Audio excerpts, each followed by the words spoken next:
Good morning. ఇవి ఏంటో తెలుసా? పొటాటోతోని ఇలా కట్ చేసి చిన్న చిన్న ముక్కలు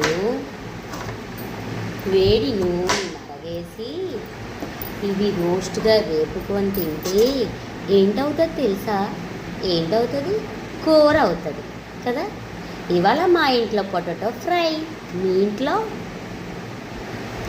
వేడి వేడి అన్నంలో నూనె వేసుకొని పొటాటో ఫ్రై తిన్నామో సూపర్. అసలు తొక్క గీసి చేసినా బాగుంటుంది, తొక్కతో చేస్తే కూడా చాలా బాగుంటుంది. తొక్క ఏంటి తొక్కగోలు అనుకుంటున్నారా?